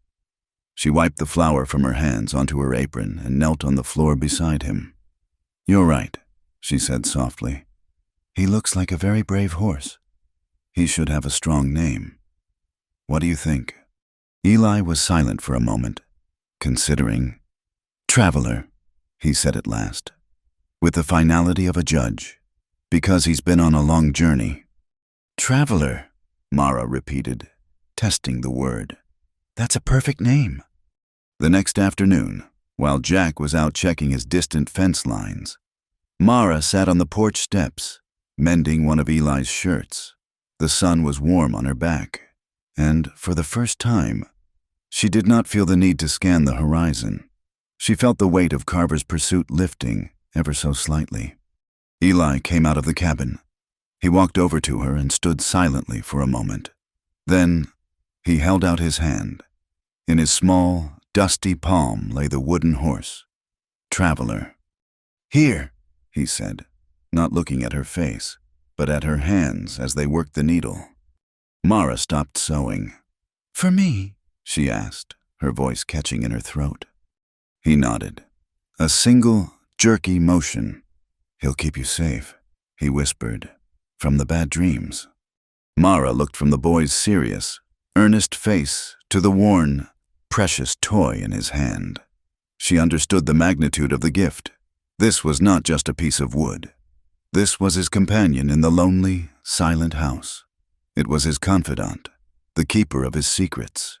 It was a piece of his heart, and he was giving it to her. All the grief, all the pain and the fear she had carried for so long seemed to recede in that moment, pushed back by the simple, profound trust of a child. She felt something unfamiliar bubble up inside her, a feeling so light and warm it was almost painful. And then she smiled. It was not the tight, pained grimace she had sometimes managed, or the weary, sad curving of her lips. This was a real smile, a smile that started deep inside her and broke across her face like the sun coming out from behind a storm cloud. It reached her eyes, crinkling the corners and making them shine with a light that had been extinguished long ago. It was a smile of pure, unadulterated joy. At that exact moment, Jack was riding back toward the ranch. He was a quarter-mile out, close enough to see the small figures on the porch. He saw his son hand something to Mara, and he saw her smile. He reined in his horse, his hands tightening on the leather. The sight hit him with the force of a physical blow. He had never seen her smile before. He had come to know her face as a landscape of sorrow and fear. To see it transformed by such radiant, uncomplicated happiness was a revelation. It was as if he were seeing her for the first time. He realized, with a sudden, startling clarity, that the house no longer felt empty. The silence was no longer a sign of loss, but a quiet space that was beginning to be filled with something new. She was no longer just a guest, a temporary burden. She was the woman who made his son feel safe enough to give away his most prized possession. She was the woman with the beautiful, heartbreaking smile. A week later, the rhythm of their lives had found a new, steadier beat. The incident with Carver was a scar, but like any scar, it was a sign of a wound that had closed. One morning, Jack needed to re-shoe Bess, their calmest and most reliable mare. The horse was a gentle giant, patient with Eli, who loved to feed her bits of apple and stroke her soft nose. Mara and Eli were nearby, weeding the garden, their movements comfortable and synchronized. The world exploded in a sudden, terrifying instant. A rattlesnake, sunning itself on a warm rock near the barn, had been disturbed by the sound of the hammering. It struck, not at the horse, but at the ground nearby. A dry, angry buzz that cut through the morning quiet. Bess, a placid creature her entire life, reacted with pure, blind instinct. She screamed, a high, terrified sound, and reared up, her front hooves lashing at the air. Her eyes rolled back in her head, showing the whites. She was a ton of pure, panicked animal. Eli, who had been on his way to offer the horse a freshly pulled carrot, was standing directly in her path. He froze, a small statue of terror, the carrot falling from his hand. Jack, who was holding one of the mare's back hooves, was thrown off balance. "Eli!" he yelled, scrambling to get to his feet, but he was too far away. Time seemed to stretch and slow down. He saw the horse's shadow fall over his son. He saw the iron-shod hooves, weapons of deadly force, begin their descent. He was not going to make it. But Mara was closer. She had been on her knees in the garden, and she reacted without a single thought. She launched herself forward, not at the horse, but at the boy. She covered the distance in 2 desperate strides and shoved Eli with all her might. He tumbled backward, out of the direct path of the flailing hooves, landing in a surprised heap in the soft dirt of the garden. Mara, however, had no time to save herself. As the mare came crashing down, one of her front hooves caught Mara a glancing, brutal blow on the shoulder. It wasn't a direct hit, but the force was incredible. It spun her around and threw her to the ground. She landed hard, the air driven from her lungs in a painful gasp, a sharp, searing pain shooting through her arm and shoulder. The mare, her panic spent, bolted, galloping to the far end of the corral, where she stood, trembling, her sides heaving. Jack was already moving, his heart a frantic hammer in his chest. He ran first to Eli, scooping him up, his hands checking him for injuries, his voice a rough, ragged stream of questions. "Are you all right, son? Are you hurt?" Eli, crying more from shock than pain, shook his head, burying his face in his father's shoulder, assured that the boy was safe. Jack gently set him down and turned to Mara. She was pushing herself into a sitting position, her face pale, her teeth clenched against the pain.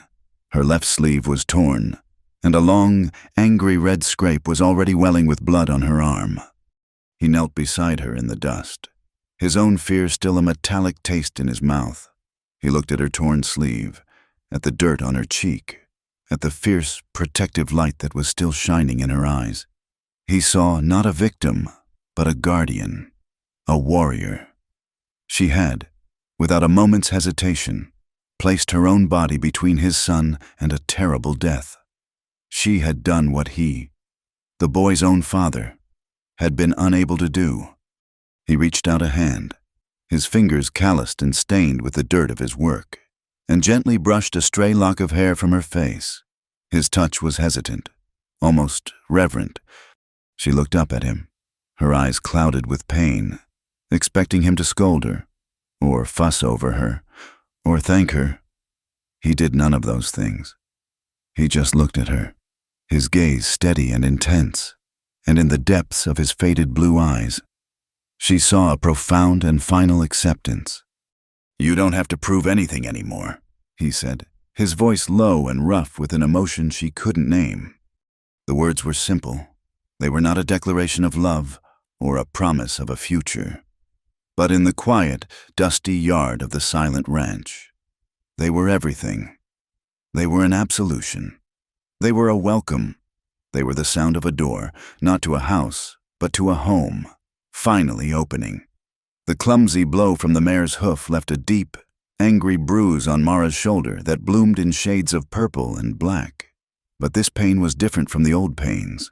The gash in her side from Carver's world had been a mark of shame, a symbol of her helplessness.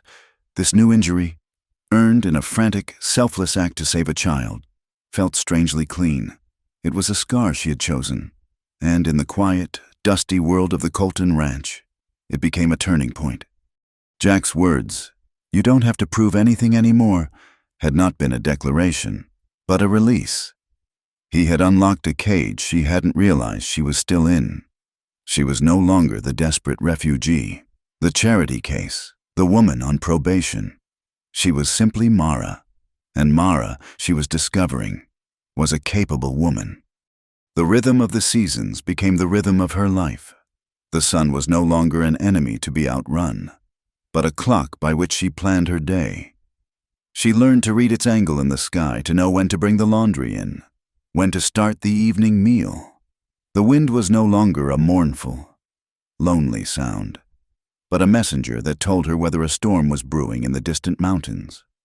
Her hands, once scraped and raw from her flight, grew strong and calloused from work.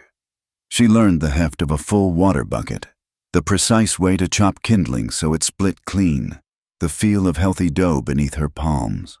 She moved beyond the confines of the cabin, her domain expanding with her confidence. She took over the care of the chickens, her low, clucking calls a new and gentle sound in the otherwise silent yard.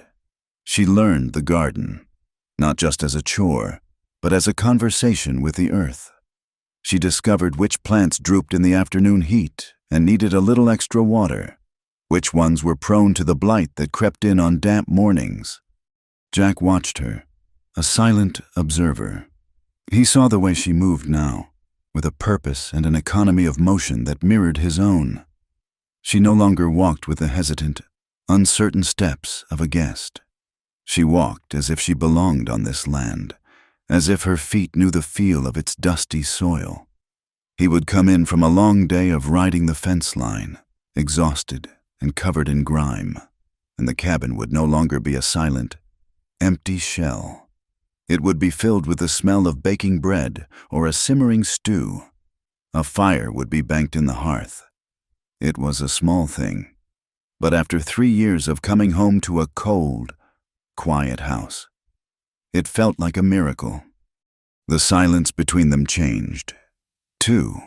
It had evolved from the tense, suspicious silence of the early days to the comfortable, companionable silence of people who understand each other without the need for constant chatter.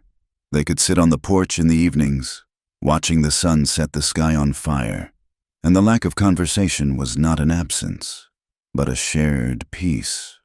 But slowly, tentatively, words began to fill that peaceful space. At first they were practical, words about the ranch. "The north fence is weak near the arroyo," he might say. And she would reply, "The brown hen hasn't laid in 2 days. I think she might be sick." It was a language of shared responsibility, a dialogue that wove their lives together through the simple, everyday threads of survival. One evening, as a sliver of a moon rose in the indigo sky, they sat on the porch steps. The air was cool and smelled of dust and the faint perfume of the dry grasses. Mara was running a sharpening stone over the blade of a kitchen knife, her movement slow and steady. She noticed a series of small, faded notches carved into the porch rail beside her. "What are these from?" she asked, her voice soft in the gathering dark.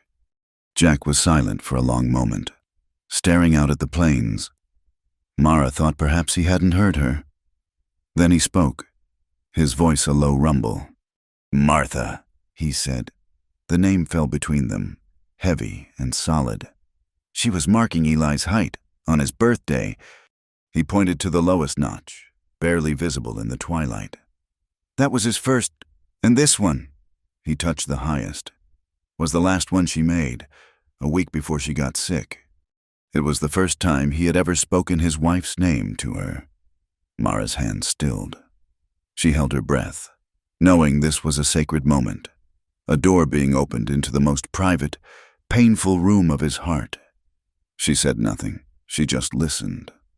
"It was the fever," he continued, his voice flat, stripped of all emotion, as if he were reciting a story that had been told so many times it had lost its power to wound. "Came on fast. There was a trader came through. They said he brought it up from the south. Half the settlement got it. There was no doctor. Nothing to do but wait and pray." He picked up a small twig and began stripping the bark from it with his thumbnail, his gaze fixed on his hands. "She was strong. Martha, I thought if anyone could beat it, she could. But the fever, it doesn't care how strong you are. It just burns. For 3 days, she burned." He fell silent. The only sound was the chirping of the crickets, a relentless, indifferent chorus. "I sat with her," he finally whispered, the words so quiet Mara had to lean in to hear them. "I held her hand. It was like holding a coal from the fire. And then it just stopped. She got cool, and she was gone." He snapped the twig in two, the sound sharp in the stillness. Eli was only 3. He didn't understand. He just kept asking when Mama was coming home. He tossed the broken pieces of the twig into the dark. "I buried her myself, up on that little rise, under the mesquite tree. Sometimes, the wind. Sometimes it sounds like she's humming." He finally looked at Mara. His eyes, in the pale moonlight, were not filled with tears, but with a vast, empty landscape of grief. He had not told her the story for pity, or for comfort. He had told it as a statement of fact, as an explanation for the silence in his heart and in his house. He was sharing the map of his own scarred territory. Mara didn't offer empty words of sympathy. She knew they would be useless.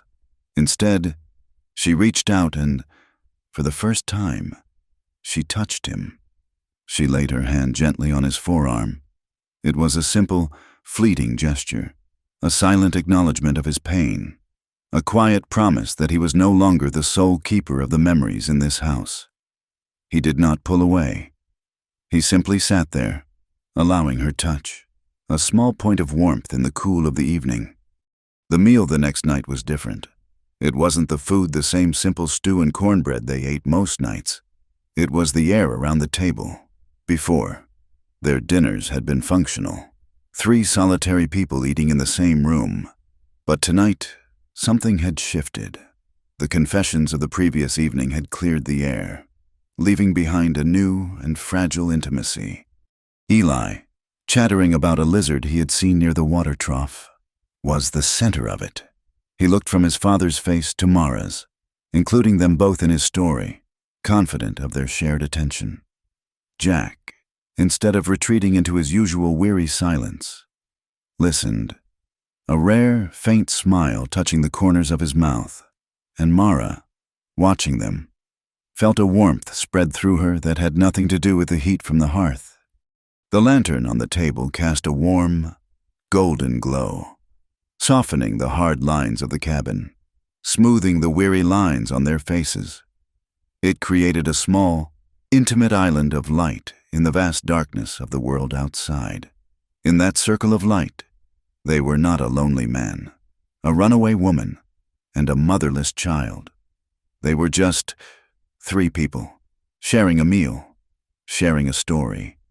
Mara looked at Jack as he listened to his son. His face relaxed in a way she had never seen before. She looked at Eli, his face animated and happy, his eyes shining in the lantern light.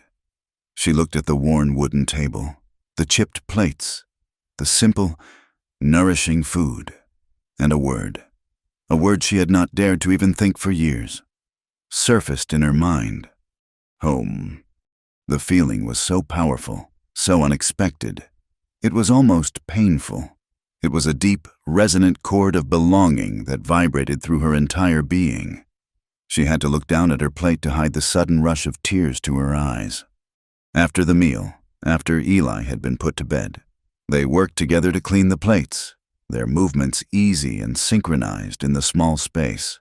The comfortable silence returned, but it was now filled with the unspoken memory of the dinner, of the small, perfect moment of family they had shared. When they were finished, they stepped out onto the porch. The night was vast and spangled with a million cold, distant stars. The wind whispered through the darkness, carrying the lonely sound of a distant coyote's howl. Jack leaned against the porch rail, the same rail where Martha had marked her son's height. He was silent for a long time, staring up at the river of stars that stretched across the sky. Mara stood near the doorway, wrapping her arms around herself against the night's chill, waiting. "Carver won't be back," he said finally, his voice quiet. "Men like him, they're predators. They rely on fear. When the prey fights back, when it threatens their livelihood, they move on. They find easier game." "I know," she said softly. She was no longer afraid of Carver. The terror he had inspired seemed to belong to another person, another lifetime. He turned his head to look at her, his face a landscape of shadows and moonlight. The question, when it came, was not what she expected. It was quiet, hesitant, and heavy with the weight of all the things they had not said. "If you had a choice," he asked, his voice low and rough, "if you weren't running, if there was nothing to be afraid of, would you stay?" The question hung between them in the cool, clean air. It was a simple question, but it was also the most complicated question in the world. He was not asking about her necessity. He was asking about her heart. He was offering her a choice she had thought she would never have again. She looked away from him, out at the vast, dark expanse of the plains. This place had been her prison and her sanctuary. It had been the site of her greatest terror and her most profound healing. She thought of the silence, the hard work, the sun. She thought of a small boy's trusting hand in hers, of a worn wooden horse. She thought of a grieving man who had shared the geography of his soul with her. She had been running for so long, seeking a place where she would be safe. But safety, she was beginning to understand, was not a place. It was a feeling. She turned back to him. Her eyes, in the starlight, were clear and steady. "If there was a place for me to belong," she answered, her voice barely a whisper. It was not a simple yes, it was something more. It was a confession of her deepest, most desperate longing. It was a question in return. It was an offering of a heart that was scarred and bruised, but was, miraculously, still beating. It was a fragile seed of hope, planted in the darkness, waiting to see if it would be allowed to grow. The weeks after the fight settled into a new kind of quiet. The land, which had once felt like a prison, now felt like a sanctuary. The horizon was no longer a line she desperately scanned for threats, but simply the place where the earth met the sky. The work was hard, the sun was unforgiving, but for the first time since she was a child, Mara felt the steady, anchoring rhythm of a life lived day by day, not moment by moment. The fear had receded, leaving behind a stillness in which other, more fragile things could finally begin to grow. The bond with Eli was the most precious of these new growths. It was a garden tended with stories whispered in the evenings, with shared chores in the vegetable patch, and with the silent language of mutual trust. He no longer hid from her. He sought her out, bringing her interesting rocks, the shed skin of a snake, or a fistful of wildflowers he'd found near the creek. He was a solemn, serious boy, but in her presence, small flashes of a carefree childhood began to emerge. One late afternoon, the heat had finally broken, and a gentle breeze whispered across the plains. The three of them were on the porch, engaged in the peaceful, domestic ritual of shelling beans for supper. The soft thump of the beans hitting the bottom of a metal bowl was a rhythmic counterpoint to the chirping of crickets. Jack was at one end of the bench, his large, calloused hands surprisingly nimble as he split the pods. Mara sat beside him, her own movements quick and practiced. Eli sat on the top step between them, his small fingers struggling slightly with the tougher pods, his face a mask of concentration. They worked in a comfortable silence, the kind that no longer needed to be filled. The sun was low in the sky, painting the undersides of the clouds in brilliant shades of orange and rose. Eli split open a particularly fat pod and pushed the 5 perfect pale green beans out with his thumb. He looked at them lying in his palm. Then he looked at Mara. She was humming again, that same soft, tuneless melody that had become a familiar sound in the cabin. He looked at his father, who was watching Mara with a quiet, unreadable expression on his face. In the boy's simple, 6-year-old world, the pieces had finally clicked into place. She told stories. She mended his trousers. She made the bread taste better. She had saved him from the scary horse. She made his father's eyes less sad. She fit. He looked back at Mara, his gaze direct and filled with the unfiltered, heartbreaking honesty of a child. "Will you be my mother?" The question, spoken in his small, clear voice, was not loud, but in the quiet of the evening, it landed with the force of a thunderclap. The world seemed to stop. The crickets fell silent. The breeze died. Mara's hands, which had been moving in a steady, hypnotic rhythm, froze over the bowl in her lap. The half-shelled pod she was holding fell from her nerveless fingers. Mother. The word was a ghost. It was the scent of lavender and baking bread. It was the feel of a gentle hand stroking her hair. It was a perfect, sacred memory from a life that had been burned to ashes, and it was a title she felt she had no right to. Mothers were soft and clean and whole. They were creators of life and keepers of safe places. She was none of those things. She was a survivor. She was scarred and broken, a refugee from a violent world. The chasm between what she was and what that beautiful, holy word represented seemed impossibly wide. She stared at Eli, at his hopeful, trusting face, and her throat closed.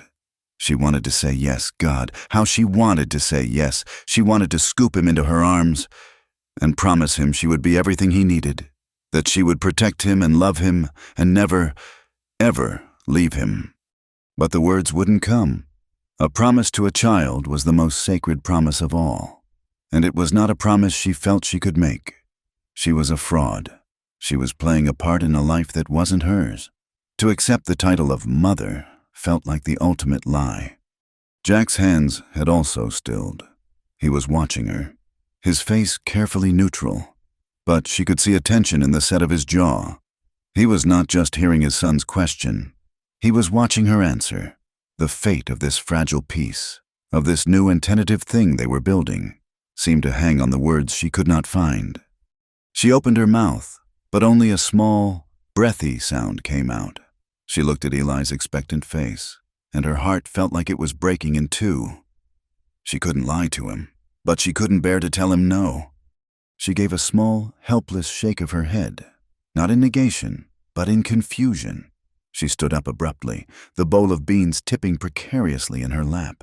I need to check the fire," she stammered, the excuse flimsy and transparent. She turned and fled into the dimness of the cabin, leaving the boy on the step, his question hanging unanswered in the beautiful, heartbreaking twilight. The rest of the evening was a torment. Supper was a quiet, strained affair.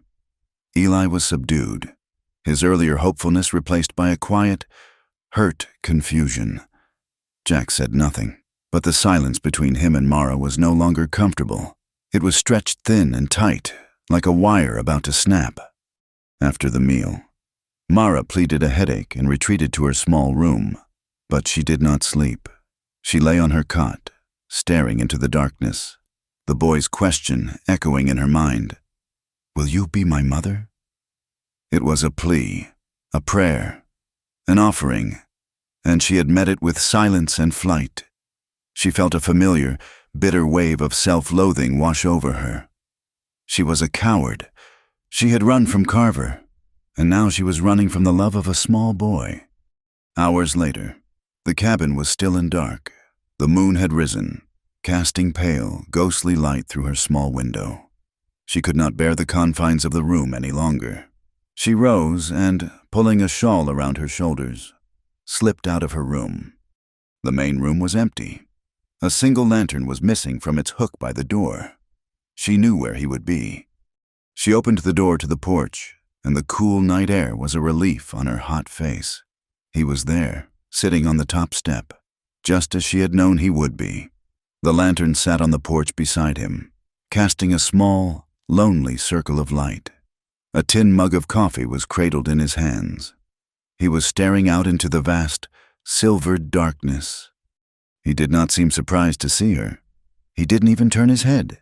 He just shifted over on the step, a silent invitation.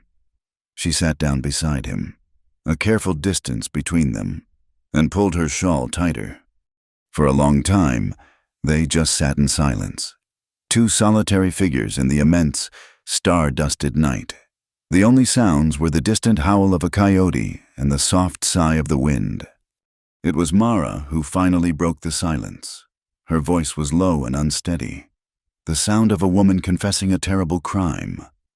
"Eli asked me something today," she said to the darkness. "I heard," Jack replied, his voice a low rumble. She took a shaky breath. She had to make him understand. She had to explain the ugliness inside her that made her unworthy of his son's beautiful, simple question.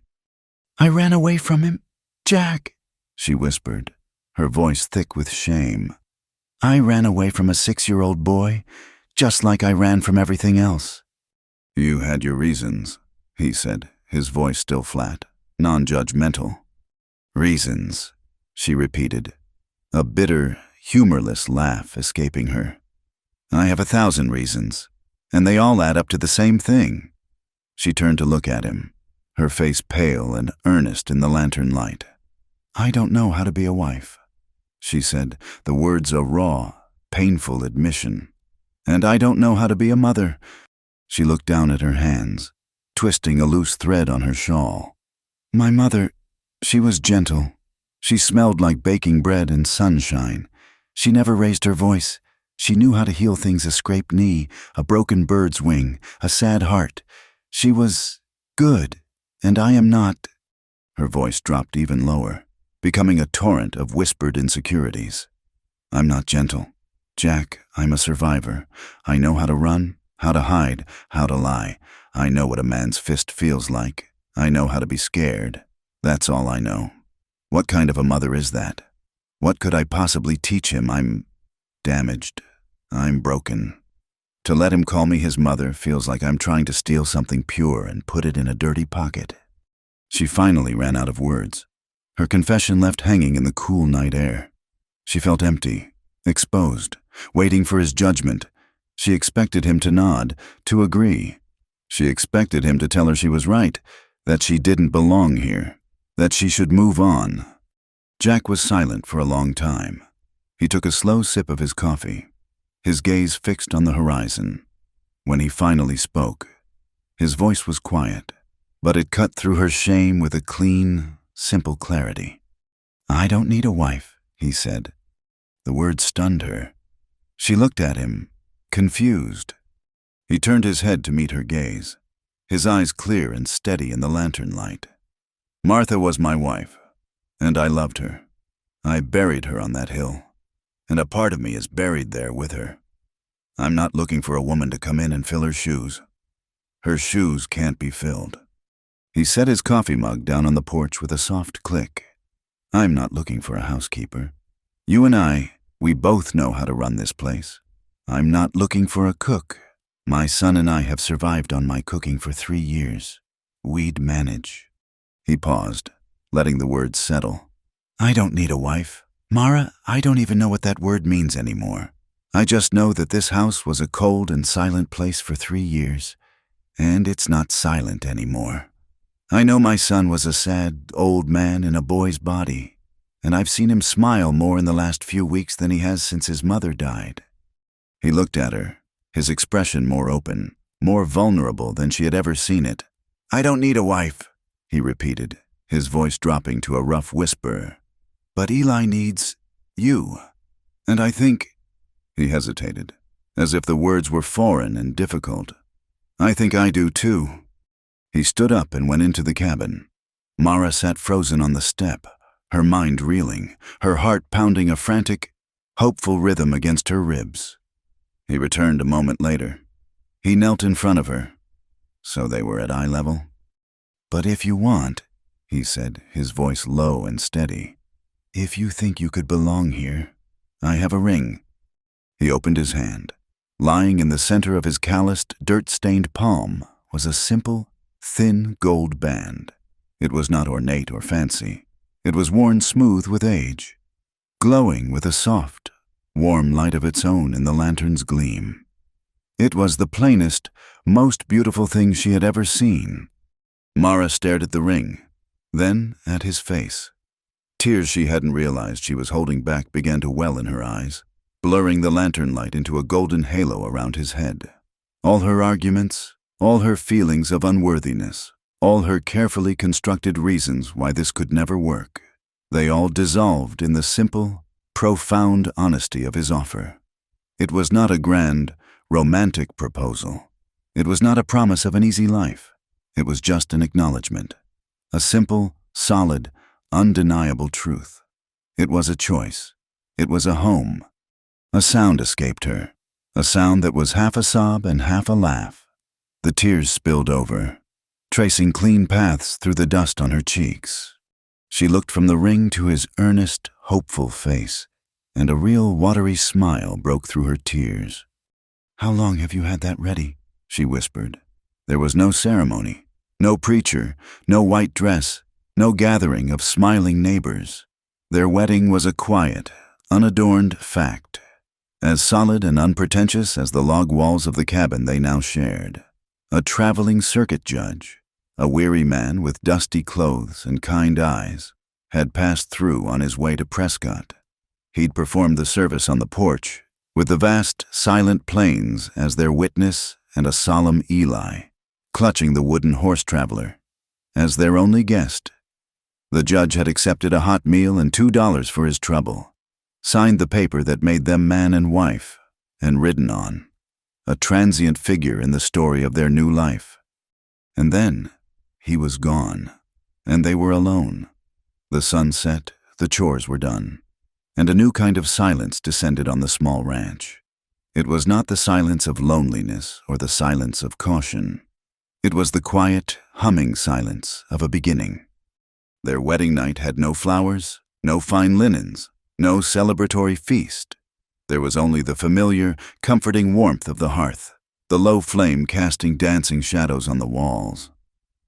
Eli was asleep in his cot, his breathing a soft, steady rhythm in the quiet room.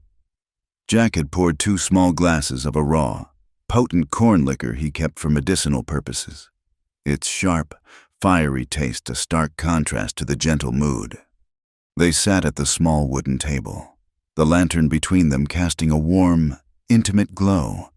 The world outside, with its endless darkness and distant stars, felt 1,000,000 miles away. Inside this small circle of light, there was only the 2 of them. Mara looked at the man across the table, her husband. The word felt strange and new on her tongue, a garment she had not yet grown accustomed to. He was not the hard, suspicious stranger who had found her collapsed on his porch. He was Jack, the man who had cleaned her wounds, who had listened to her stories, who had fought for her, the man who had offered her not a life of ease, but something far more precious, a place to belong. She looked down at her left hand, at the simple gold band on her finger. It was smooth and warm against her skin. It was Martha's ring. He had told her so, his voice low and honest. He had offered to trade for a new one in town, but she had refused. This ring was not a replacement. It was a continuation. It was a ring that knew the hardships of this land, that had been worn by a woman who had loved this man and this boy. To wear it was not to erase a memory, but to honor it. It felt right. Jack watched her, his gaze steady. He had washed, and his face, clean-shaven, looked younger. The hard lines softened in the lantern light. He looked at her, and in his eyes, she saw not the shadow of his past grief, but the quiet, steady light of a shared present. "Are you all right?" he asked, his voice a low rumble. She looked up and met his gaze. "I am," she said, and the simple words were the truest she had ever spoken. She was more than all right. She was anchored. She rose from the table and went to the small wooden chest where her few belongings were kept. She took out a clean strip of linen and a small jar of the herbal salve she now used for cuts and scrapes. She brought them back to the table and set them down in the pool of lantern light. Jack watched her, a question in his eyes. She did not speak at first. She simply turned and presented her back to him, lifting her hair to expose the nape of her neck and her bruised shoulder. The wound from the horse's hoof had long since closed, but the flesh was still tender, the scar a puckered, angry red. Every few nights, she still had to clean it and apply the salve to keep it from aching. It was the last of her physical wounds, the final, stubborn reminder of the violence of the world. She held out the clean bandage to him, a silent request. He understood. He stood up and moved behind her. His touch, when it came, was incredibly gentle. His large, calloused fingers, so accustomed to the rough work of the ranch, moved with a surprising delicacy as he began to unwrap the old bandage. He worked in silence, his breath warm on her neck. She closed her eyes, trusting him completely. This was an intimacy deeper than any she had ever known, a quiet act of care that spoke more than 1,000 flowery speeches. He was tending to her scars, both the visible and the invisible. He finished unwrapping the linen, and his fingers lightly traced the edge of the scar. A shiver ran through her, not of pain, but of a profound and poignant vulnerability. This scar was her proof. It was the mark of her place in this family, the price she had paid to protect his son. He took a clean cloth and dipped it in the bowl of warm water on the hearth, then returned to gently clean the tender skin. He was slow, methodical, his touch firm but kind. As he worked, Mara thought of the first time he had tended to her, when she was a broken, feverish stranger and he was a wary, reluctant savior. How different this was. Then, his touch had been impersonal, efficient. Now, it was a conversation. She reached up, her hand covering his as he held the cloth to her shoulder. She turned her head, looking at him over her shoulder. Her heart was so full, it felt as if it might break. She knew, in that moment, what she had to do. There was one last ghost to lay to rest. She lowered her hand and, with a slow, deliberate movement, she reached for the top button of her simple cotton dress. It was the same dress she'd been wearing for weeks, mended and clean now, but still the same fabric. His eyes followed her movement, a flicker of confusion in their depths. She undid the first button, then the second. Her fingers were not trembling this time. They were steady. She wasn't a desperate, delirious creature begging for her life. She was a woman, in her own home, with her husband. She pulled the fabric of the dress aside, exposing the faded silvery line on her side where Carver's blade had cut her, the wound that had brought her here. The scar was old now, a pale, thin memory of the agony it had once caused. She looked at him, her eyes shining with unshed tears. Her voice, when she spoke, was a whisper, but it was as clear and strong as a bell. "Take it off, please." The words hung in the air between them, a perfect, haunting echo of that first brutal afternoon on the porch. But the meaning was transformed. Then, it had been a plea for help, a desperate cry against death. Now, it was an offering, a request for a final, symbolic act of healing. She was asking him to remove the last remnant of her old life, the final bandage on her soul. Jack froze. He understood. He understood everything. He looked from the pale scar on her side to the deep, fathomable emotion in her eyes. His own throat grew tight, the memory of that day, of the broken, bleeding woman he had found, rose in his mind. And he marveled at the impossible journey that had brought them to this quiet, sacred moment. His voice was thick, rough with emotion. "Are you sure?" He was not just asking about the bandage. He was asking if she was ready, if she was truly ready to let go of the past, to trust him with all the broken pieces of her, to believe, finally, that she was safe. She held his gaze, and a single tear escaped, tracing a slow, warm path down her cheek. It was not a tear of sorrow or fear. It was a tear of release. "This time," she whispered, her voice trembling with the force of her conviction, "this time, it's to start over." He let out a long, shuddering breath. He reached out and, with fingers that were not quite steady, he took the edge of the clean linen bandage he had been about to place on her shoulder. He did not tie it. He let it fall to the floor. Then, he did something she would remember for the rest of her life. He leaned down, and he gently, reverently, pressed his lips to the pale, silvery scar on her side. The touch was not one of passion, but of a deeper, more profound communion. It was not a kiss of pity for her wound. It was a kiss of awe for her survival. It was his acknowledgement of every painful step she had taken to reach this room, this moment. It was his acceptance of all that she had been, and all that she now was.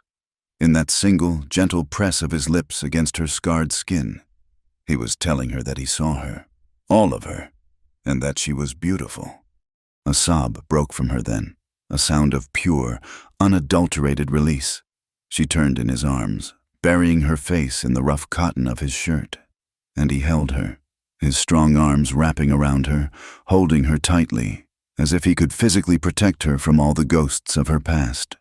He held her as she wept, not with the ragged, tearing sobs of grief, but with the quiet, cleansing tears of a soul that had, at long last, found its way home. She was not a wife in the way the world meant. She was not a mother in the way she had feared she could never be. She was Mara, and she was loved. And here, in the arms of this quiet, steady man, in this small house built of resilience and hope, that was more than enough. From now on, she was no longer running.